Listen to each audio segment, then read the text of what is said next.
Friends, Romans, countrymen, lend me your ear. This is Dara for Dear Hallmark, and this is a space where you can safely, non-judgmentally talk about all things Hallmark. Now, normally, I talk like this, and you'll see me by myself talking about some type of Hallmark movie. But today, I am not by myself. We have a special guest in the home of Dear Hallmark. His second time here, you guys. Ladies and gentlemen, cats and dogs, lizards and whales, please give it up for Mr. Paul Campbell. Sir, how are you doing? I just had this image of cats just with their little paws just going, cats and Yes. dogs applauding, and whales going, huh? Yeah. What?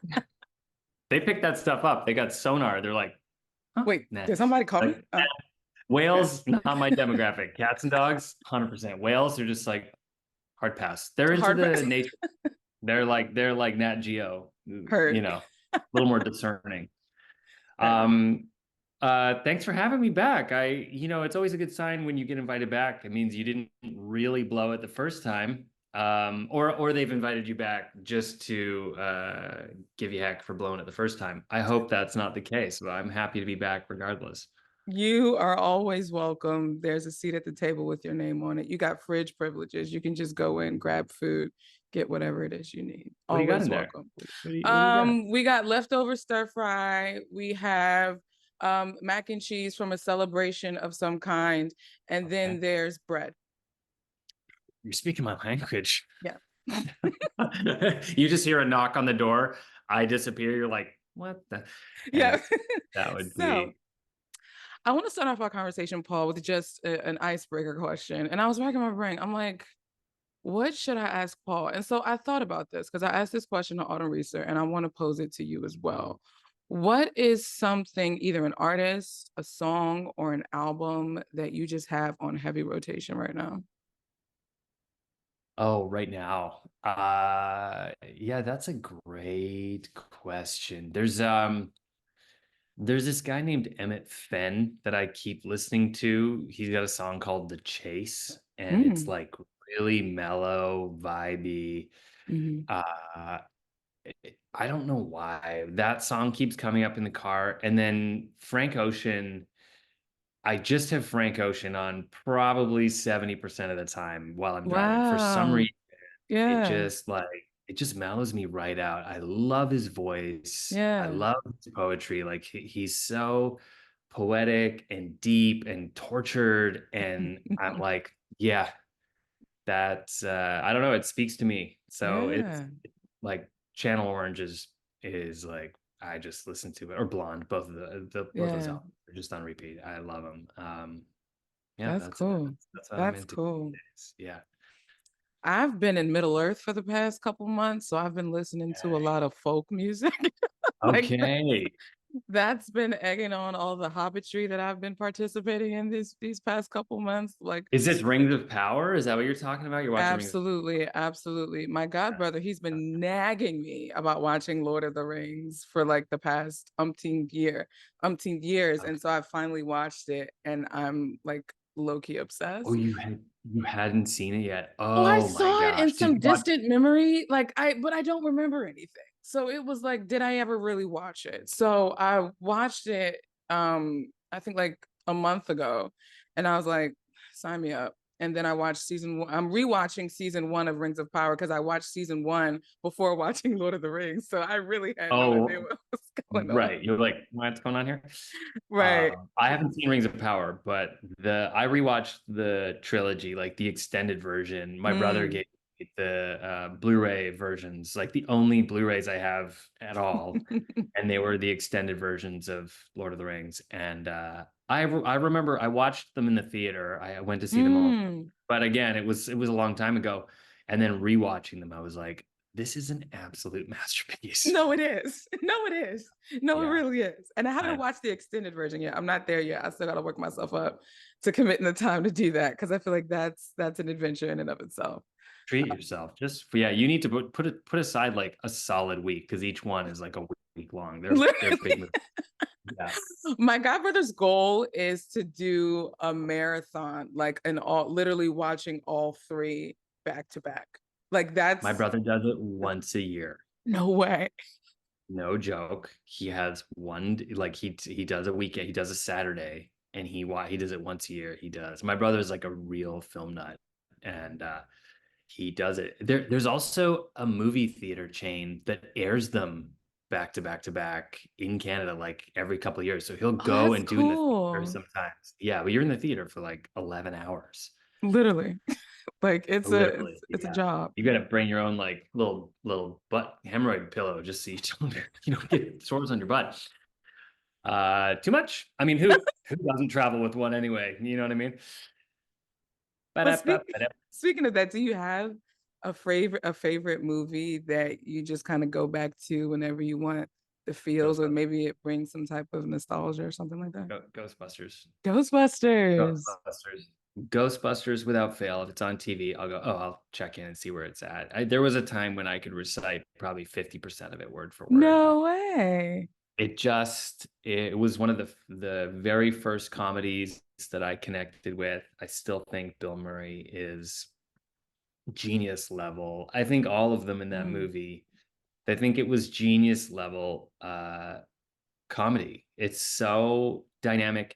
None of them were working to be funny, and yet they're all brilliantly funny. It's a masterclass in comedy. And in some of the subsequent iterations of it, big shoes to fill. People are working really hard to be funny and be characters. Somehow those guys, those four guys, and Rick Moranis as well, managed to create these incredibly distinct, unique, weirdo characters that felt totally organic. Mhm.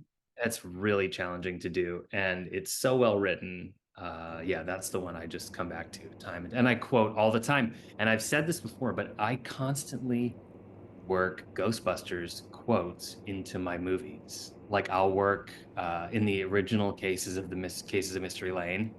There's a moment when I open the fridge and I go, "Oh my gosh, look at all this mustard!" And in Ghostbusters, Bill Murray opens it and he goes, "Oh my God, look at all this junk food." Ah. So like that, and I think one day I'd like to try and do a supercut of all of my little Easter egg Ghostbusters lines. For sure worked one into the new Cases of Mystery Lane. I can't remember what it was, but I worked one in there. There's a Ghostbusters quote. That is Uh, cool. yeah, yeah. So was there a certain film or TV show that got you into acting to begin with? No, no. I mean, I think I grew up watching SNL. Mm. My real formative years, my 12, 13, 14, was like to me the golden age of it was my golden age of SNL with Farley and Sandler and Spade and Mike Myers and Norm Macdonald and Tim Meadows. Like that, there was like 4 or 5 years of what I think was like the most heavy hitting comedians on that show. And I would Mhm. record every week. I would record it on my VHS, and I would just rewatch and rewatch and rewatch. So I think a lot of my comedy instincts came from just binging and obsessively watching SNL and doing bits with my friends and recreating characters. But in terms of getting into acting, it was never something that occurred to me. I was a builder. I always wanted to be a carpenter. That's what I was going to do, was build Wow. houses. Ever since I was like young enough to even think about what a career would be. I was 5 years old and I wanted to, my dad had a workshop, so I would do building, and I got really, really good. And even in my teenage years, I started doing work for other people. And then I built houses for about 4 years out of high school before I got really tired of it. And then a friend of mine was doing background work on a Will Smith movie, I, Robot, Yes. and in Vancouver. He's like, I'm having the best time, and I'm making like $16 an hour, which was $2 an hour more than I was making, miserable in the rain. Mm. Like maybe I should try background work. So I took an acting class, thinking that was sort of a prereq for background performer, and I loved it. And I was like, wait, people get paid to do this? I could get paid Mm. to do this? I'm going to go to Mhm. theater school.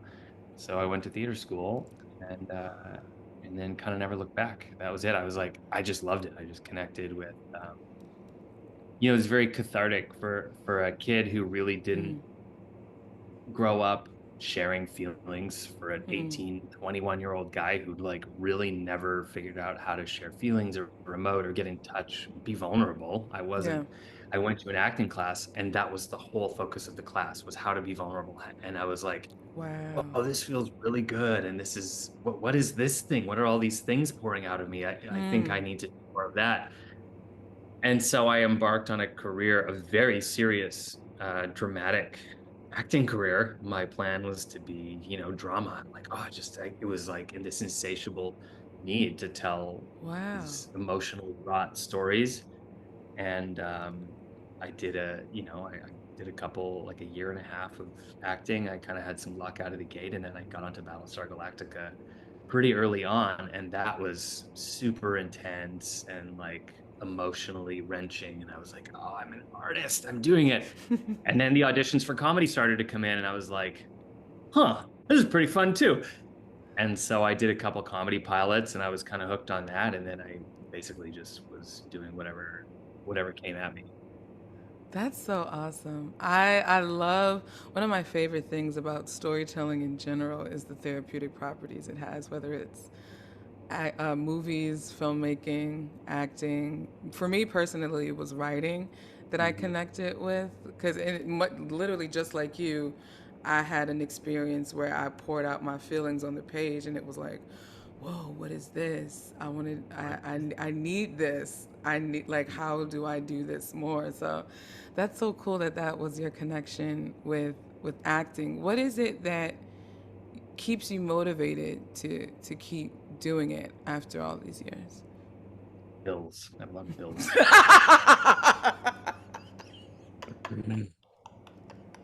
I love There's it. some truth to that. There's some truth to that. I hear that. There's a very practical truth to that. You're like, Yeah, yeah, yeah, yeah. well, I mean, this is the career that I've chosen, but I think I'm also incredibly fortunate that I absolutely love my job. And Mm-hmm. I think I was talking with Tyler and Andrew about this. I have been the last couple of years. We keep going like, when do you hang it up? When do you stop? Mm-hmm. And we all kind of agreed, like when it stops being enjoyable, when we Mm. stop really having fun, then maybe we don't have as much to lend to the endeavor. If you're not Yeah. bringing joy, I don't know, maybe you should shift into something else. And that is so far from being the case. I still have as much, if not more joy every single time I go to work that I did the day that I first set foot on a set. My very first job was a little guest star opposite Anthony Michael Hall. It was in a show called Dead Zone. And I'd grown up watching like 16 Candles and Mm-hmm. Weird Science, and I was like, this is crazy to me that I get to work opposite this man who I grew up watching on my TV. And I still get that feeling. Like I'll go on set and I'm like, oh my God, I know that actor. This is crazy. I still have that, really, like that sort of, the novelty and the shine hasn't worn off. And being able to write as well has only um, breathed life into the fire too. Being able to Yeah. say my own words, and Yeah. like there's a level of creativity that just sort of grows and grows. And there's a level of self-assuredness that comes with every bit of experience you have. You carry that onto set. And the more self-assured, the more you feel, open to be creative. And Mm. it's sort of like this beautiful snowball effect of creativity. You get more and more experience and you get more and more creative, and it's more and more fulfilling. I'm like, I love it so much. So um, that keeps me going and it keeps me excited about telling stories. Where do you draw inspiration from as both an actor and a writer? I think a lot of it at this point is instinct. Mm. I think I could probably point to a lot of influences, the Will Ferrells and the Bill Murrays and the SNLs and the Mad TVs. I think all of those things sort of subconsciously built this foundation of where I get my sensibility. In terms of inspiration, it's like so much of it is so, I don't know, it kind of comes out of nowhere. You're like, oh, that would be a fun idea. And then you Mm, sort of go down that rabbit hole, or somebody makes a comment about something and you're like, oh, that's fun. Is that a concept? Okay. And what you realize is that you have developed a skill set to be able to turn, a basic premise or a basic something into something. mm, You can write a story about anything. You can mm-hmm, create a scene out of anything. You have the most benign scene of somebody, ordering a coffee in a coffee shop. At a certain point in your career, you have developed a skill set that you can actually, in that moment, go, ooh, it could be this, or it could be this, and we could do this, and we could do this. So a lot of my inspiration and stuff, I think, just sort of happens in the moment. It's really spontaneous. that's cool. That's really cool. Now let's electric slide into Hallmark land. Because you're a staple in the Hallmark universe. It goes without saying. You've Mhm. done countless movies, and we love them. And your first one was it Window Wonderland? Yeah, Classic, I love it. Thank you. It's still undisputed one of my classic. favorites. I love it. Yeah, yeah. Yeah. And one that's become my favorite, and one that I want to talk with you about, because first of all, you were one of my first interviews here on Dear I remember. Hallmark in I know. 2021, and I poked your brain primarily on. I call you Paul W. Campbell. The W stands for writing. So I poked at the writing aspect of your career, and so I haven't had a chance to talk with you within these past 3 years, and you've came up with a few movies since then, and so this one in particular, Magic and Mistletoe. Yeah. Can we talk about that one? Yeah. Let's talk about it. Because that one was so darling. First of all, You liked it. I enjoyed it thoroughly. Yeah. You and Lindy were such a great pairing, in my opinion. I felt like y'all had the perfect energy that bounced off each other. The chemistry was there. I liked the premise of the story. I thought you played that curmudgeon writer guy like so well. But can you talk about a little bit about your experience filming and what that was like for you? It was great. That was actually a really fun project because generally, not all the time, but generally when I'm working, I'm kind of the guy that's like, eternally positive. He's sometimes he's a little goofy. He's charming in sort of a gentle way. He's Mm-hmm. not like, I don't really get to find the sharp edges of these characters too much. And that character was written really intentionally sharp. Like he's a real turd. He was a real curmudgeon, like you said. Yeah. I was like, I'm gonna lean into this as hard as I think. I'm gonna find the outside edge of what you guys will allow me to do, and also just go far enough that I can still bring it back and be likable. But that's Mm-hmm. such a unique challenge: is how far can you take this guy? How unlikable can you make him off the top? And if you're gonna do that, you have to really ground him emotionally. It has to be rooted in some real deep emotional stuff. Mm-hmm.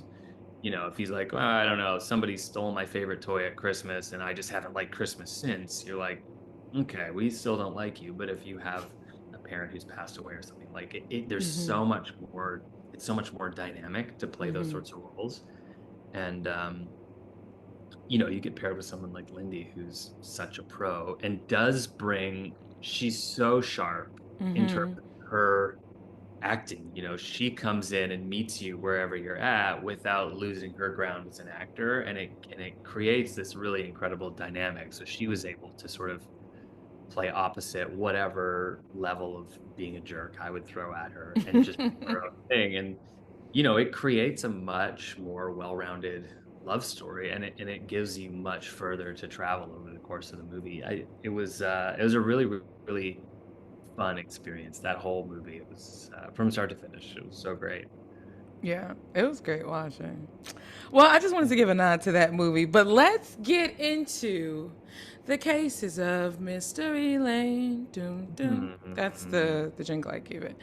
That is a Um, good deal. I wonder if you could license that to Hallmark. The case is the mystery lane. Ba-da-ba-da-dee-dee-dee-da. I feel like it has that Yeah. vibe to it, especially like okay, first of all, Like a little murders in the building. The case is a mystery lane. Ba-da-ba-da-da-da-da. Yeah, okay. I think I'm you're onto down for that. something. I like that. I Yeah. like that. Great. I'll pitch it. So I'm grateful that you're in a mystery. A, I'm grateful that you're in a mystery that's funny. B, and I'm grateful you're paired with Amy Garcia. C, and D, I'm grateful there's another one that's coming. You know, I've been shouting this from the rooftops. I was like, when is the next Cases of Mystery Lane coming? And I'm You and me grateful. both. I'm so grateful we're able to get it Friday, September 13th. That is the first of your movies that we'll be getting this month because you actually have two movies coming out this Yeah. month. I backloaded this year. I got two movies coming out between now and you're gonna be sick of me by the time we get to Christmas. Never, never. But and we see Matt Hamilton returns as our Oh yeah. quotation detective. That's what I'm gonna call him. Like it's Officer air so quotes. great. Yeah. Yeah, officer air quotes. Yes. In a big way. He's back in a big way in this one. I love it. And it's funny, my mom and I FaceTime today and we were just talking, whatever. And she randomly said, "We're on the case. We're on Oh the my case." And she gosh. started doing it. I was like, "Oh my God." Like my mom is so super excited Hi, to see Mom. this You're on the movie. case. I'm honored and I'm flattered that you have used our stupid little. Amy and I were like, we're upstairs in the green room going, what's our dance? What's our song? What do we do? And we tried a bunch of different things, and we're like, we're on the case.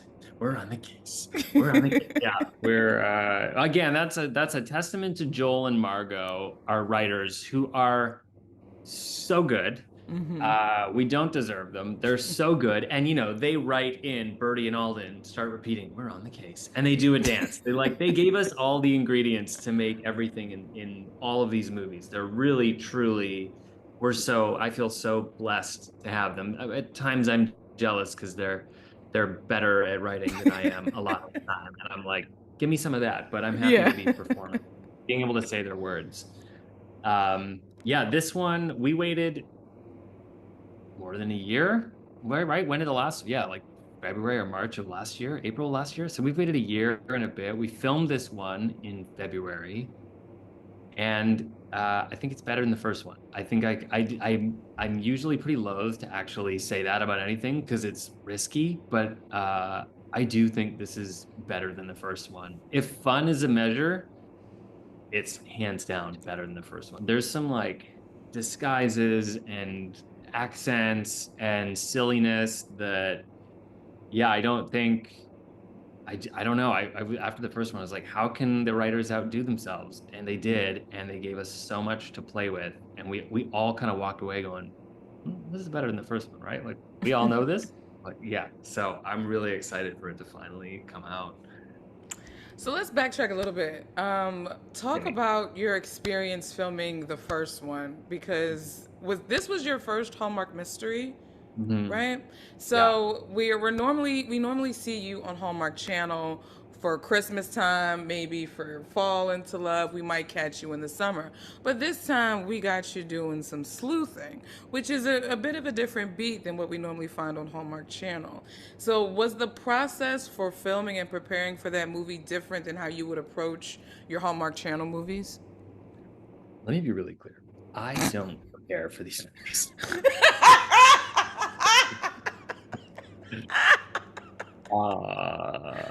Let's get something I straight. love it. I Paul don't. doesn't prepare. Got it. I don't. I really don't. I try to prepare as little as possible. There's truth to this, and there's a method to my madness. And Yeah. and maybe it's because I've been doing this for 20 years that I kind of loosely absorb the essence. I don't really memorize the dialogue. Somehow, like usually I'll read the script two or three times beforehand and go, okay, I know the story, got it. And then I don't really prepare the dialogue.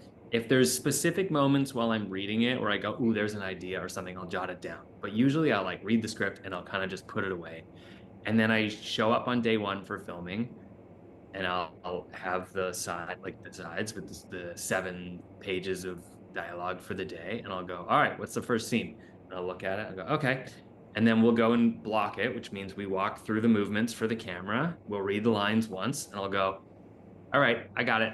And then I come in, and it's kind of like these pieces of lines just floating here, and they kind of come in as necessary, but it leaves me free to just flow through it and sort of respond spontaneously. And I never feel bound by the the specifics of it. And the lines always end up sort of coming out as written, but I never feel like handcuffed by it. So if something happens in the moment that's really fun, or I go, "Oh, I can make a joke there," or I'm like, "Oh, we could add this." I'm never like, "Yeah, but the lines go like this." I'm always just like, I can kind of flow around things, and it works for me. That's so Uh, cool. it works, yeah. And a lot of my co-stars are like, "You're such a jerk." Like, they're like, "Oh, really? You haven't?" I'm all like, we're blocking, and I'm like, "I'm sorry, what scene is this?" They're like, "Are you kidding?" Uh, Amy memorizes, no joke, Amy memorizes the entire script from top to bottom before we start shooting. And I said to her, I'm like, that's your superpower. She's eminently prepared and comes in super prepared, and you don't feel like, oh, she's rehearsed. She's able to come and make it really organic and wonderful, but her method is ultra preparation. And to her credit, sometimes she'll catch something. She'll be like, dude, you need to be reacting to this because this just happened in the other scene. And I'm like, oh yeah, that's right. So she kind of gatekeeps a little bit, Yeah.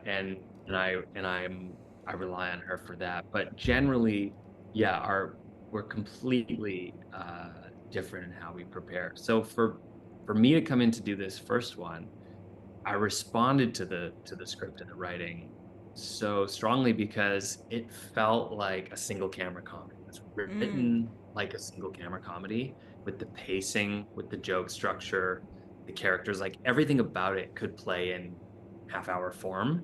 Mm-hmm. And that doesn't exist. I had never found that at Hallmark Channel because that's not what they're in the business of, right? They're in the Mm-hmm. business of like romantic comedies. It's a different format and structure and tone to these things. But Joel and Margot had these scripts that I think originally were developed for a different network and didn't end up working there. But Laura Gaines, our executive, brought them over to Hallmark Channel. And she was like, I think it's perfect for Hallmark. So they had a tone, they had a rhythm, they had a sensibility that I was like, there's no way we get to do this at Hallmark. This just felt so different. And the fun of Alden is that the whole conceit of how he becomes a sleuth, this idea that he has no business. It's not like a retired detective who then has to act like a retired detective. He Right. has no business being there, right? He's this guy who's like, I'm going to be a detective. And everyone's like, dude, you are the opposite of detective. And he's like, I'll prove you wrong. So everything that he does, every creative license he takes, everything he does is with the enthusiasm of someone who has just grown up watching detective movies and thinks he's being a real detective. He thinks he's Columbo. He's like, no, you have to wear a mustache. That's what detectives do. He's like Clouseau. Yeah. And so you can never go, dude, it's too big, it's too broad.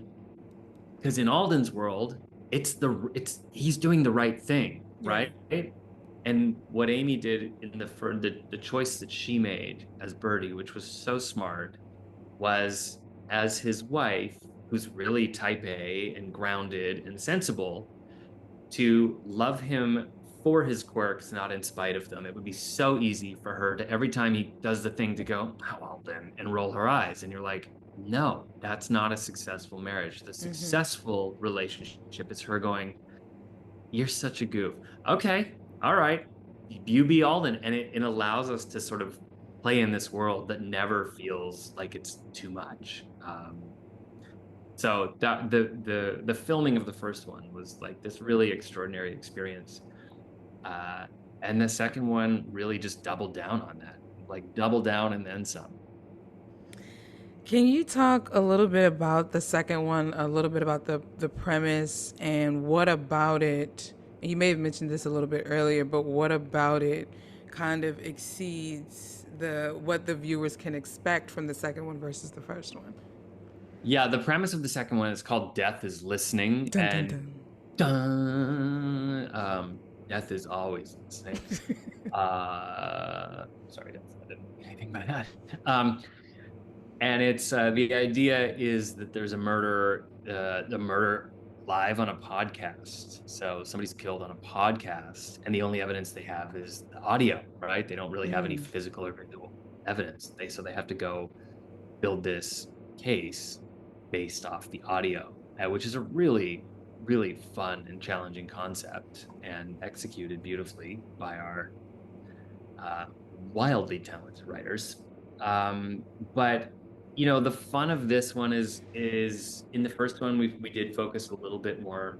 The B story was a little bit more focused on the divide that had grown in Alden and Bertie's relationship and trying to repair that. And then at the end of the first one, we've kind of come to a place of healing, or of like, all right, let's start from scratch a little bit. And we haven't lost the thread in the second one of, marriage is tough and these two are still sort of dealing with some stuff. But in general, Bertie is now fully on board with Alden as a sleuth. So it's not just Alden kind of going it alone and Bertie in her law office like it was in the first one. Now it's Bertie and Alden have teamed up. And so you get the fun of that dynamic from start to finish. And we end up in sillier situations with disguises.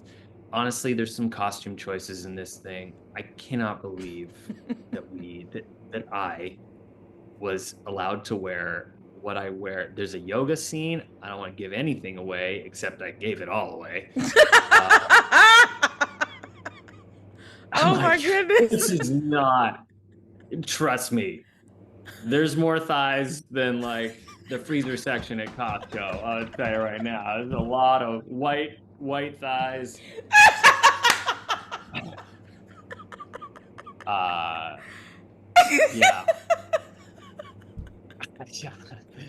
It's pretty intense. And I should have said white chicken legs. There's more white chicken in the freezer section at Costco. It's all right. Listen, it's out there now. But listen, and then there's another scene where we go undercover as salsa dance teachers at a retirement home, and it's I saw that picture. It's one of my favorite scenes that I have ever filmed in my career, hands down. Wait a minute. Yeah, big. Okay, go ahead. Yeah. It's so silly. And, who knows what happened in editing. It was huge. The scene was huge when we were filming. I'm sure they kept a lot of it for the edit, but obviously stuff has to get cut down for time. But when the second we put on those outfits and get into character for that sequence, it was pure joy. It was pure unadulterated joy. I've got the shirt down to the navel. I've got the spray tan and the mustache. The accent, I got a little Ricky Ricardo accent going on. Bertie, who wants to salsa? Okay, everybody gonna salsa. We did this one. It was really fun.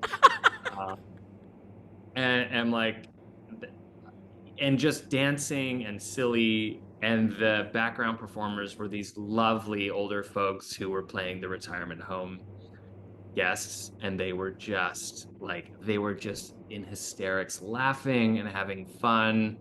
It was a whole afternoon of the most silly, enjoyable filming that I've had a lot of those, but I'm really excited in particular for that scene. I feel like it's going to go on my demo reel as like, oh, this is how silly this guy can get. And Amy too. She just goes bananas in that scene. It's really fun. First of all, thank you for that.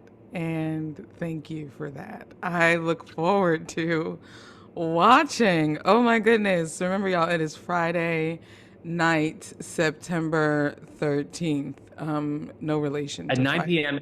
And they're airing the first one first. So it's going to be back to back. I think we get cases 1 and cases 2 So And if you hopefully it all, yeah, cases 3 would be the dream, but people have to tune in. I know they're talking about it. I know they have a story idea. They might even have a script in the works, but if people don't tune in, this stuff, it's impossible to keep making it. So we do have to wow the people. All right, y'all. Y'all hear what y'all have to do. You have to tune in 2 hours before it actually premieres, so 7 p.m. Eastern Standard Time for Right. Cases 1, if you haven't seen it already. And if you have, what a joy it would be to watch it again and get all those feels again so that you can go right into the cases of Mystery Lane. Death is listening. That's actually really catchy. The cases. History. Lane. No, you jumped the shark there, guy. You don't repeat on them. Let our case is the mystery lane. It's gonna be stuck in that's an earworm. You got that in my head now. Mission That. accomplished. So literally the week after the Cases of Mystery Lane, we are Yeah. going to see you on Hallmark Channel September 21st on Saturday at 8 Yeah. p.m. Eastern Standard Time for Falling Together, where you are opposite Ashley Williams in another movie because you guys did a Christmas movie together. Holiday Hearts. Yeah, we did Holiday Holiday Hearts. Hearts. We teamed Yes. back up. Yes. So, Um, Very different style of movie. Don't come in expecting spray tans and mustaches. At least not on me. I can't speak for Ashley, but no, a very big departure from Cases of Mystery Lane, and an equally lovely, like that filming experience. This is why I keep coming back. In answer to your question, it's like 1 week I actually filmed Falling Together literally right on the heels of Three Wiser Men and a Boy. And we filmed that for 3 weeks. And then I had a weekend and then I started filming Falling Together with Ashley. And wow. being able to sort of jump into different skins and different characters is so rewarding. And, like, this is why I do it. And that movie uh, is so lovely and sentimental. And I do sort of go back to my curmudgeon. I do start off a little sharper in that one, and gives us room to grow. But Ashley's so wonderful as usual in that movie, and there's this really beautiful story woven in about the walk to end Alzheimer's, which is so freaking moving at the end. And the walk to end Alzheimer's, like the Alzheimer's Association donated all the jackets and the flowers and the balloons, and like they set up this massive Wow. walk, and it was just like being on a walk. It was a huge day for background performers, like 250 background. It was this massive parade and all the people, and everybody was crying. I was crying, like during the speeches. Like the people, like women talking about their experiences, and like, I mean, everybody's in tears, and you go, this is equally fulfilling as being able to dance around and do a silly Latin accent, that, like, Yeah. be able to step into a movie like that and tell that kind of story, um, is just, it's a dream come true. Like, I genuinely feel so blessed, and I think people are gonna really love that movie as well. Ashley, that was like 4 years ago, 5 years ago that we did our movie together, and this Yeah, it's return been was a a long minute. time coming. She's grown a lot as an actor. I haven't, because I don't prepare, but she's a much better actor than I am now. At the time before, she was just a little better. Now she's a lot better. So thankfully, I had her to sort of prop me up for this one. But you get the usual joy and you get all the feels from that one, and that's falling together. And the trailer's out now. So I got a chance to watch it, and I can feel that this one has a lot of heart. Like you said, it's definitely a departure off of cases like this one. I don't. I'm sure we'll get laughs because it's you and Ashley, so I'm sure there'll probably be something. But I feel like this is one of more of those like makes you feel warm on the inside type of movies. Yeah, those laughs come from they're grounded in wounds, that's a really fun type of comedy to play too. People that are hurt, the best comedy comes from the deepest pain. We all know that, right?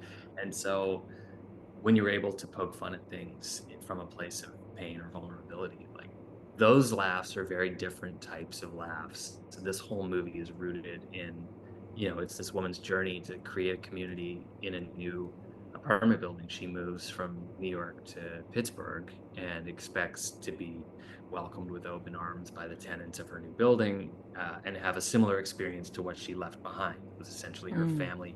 And she shows Mm-hmm. up, and like the building couldn't be more disjointed, Mm-hmm. and nobody likes each other. And so she goes, you know what? I'm gonna fix this. I'm gonna build a community here, and kind of enlists my help, with me fully hesitating, not wanting anything to do with it, and drags me along for this beautiful ride of creating community. It's much more of an ensemble, Mm-hmm. than a lot of the traditional Hallmark rom-coms, but Mm.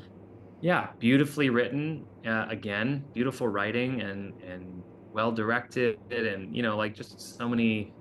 I just feel so lucky to be able to talk about 2 completely different movies that I really love, like, and I'm really proud of these movies.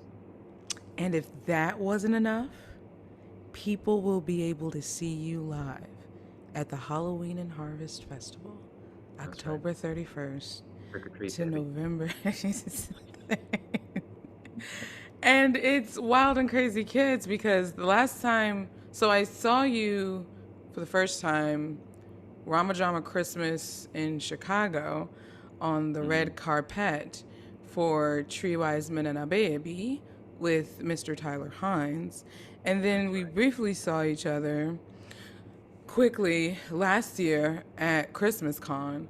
But now it's like there's a whole lineup of your homies and our homettes, because we got Taylor Cole, there's Sustad, Brett Bristow's there. Like the gang is in full swing. We're coming in And hot. We're coming in real how hot. else can you come? Because I don't know. Hot. listen, it's going to be fantastic, It's and gonna I'm be looking. lit. Is that what the kids say? I don't know. I'm so far removed. I'm over here watching Frasier and Lord of the Rings. So like Yeah, I yeah, don't know what they say now. But I whatever it is, that's it, because yeah. that's what it's going to be. On fire. Um, so Mr. Campbell of Paul, first of all, I want to thank you for coming back into the home of Dear Hallmark. Thank you so much. But before I let you go, I wanted to just give you the space to just say whatever it is you want to say. You can talk about Lord of the Rings, falling together, Latin accents. It's whatever your heart desires in this moment. I'll give you this moment and give you the last word. So, everyone, I hold the hand. appreciate that. What do I want to say? I'll say a couple things. First of all, if you have a child like age 4 to 8, there's a book called The Snail and the Whale. It's called The Snail and the Whale, and it's one of the most lovely, beautifully written, beautifully illustrated books that I have ever come across. My son has kind of just outgrown it, but for years it was like my favorite book to read, and the story of it is so extraordinary. Um, it's just like sort of unlike a tale between 2 unlikely friends and teamwork and heroism. And anyway, The Snail and the Whale, like movie to tears, is extraordinary. Second of all, that literally just popped into my head. I was not planning to talk about that, but I was like, you know what? I should I love give a shout that. out to The Snail and the Whale.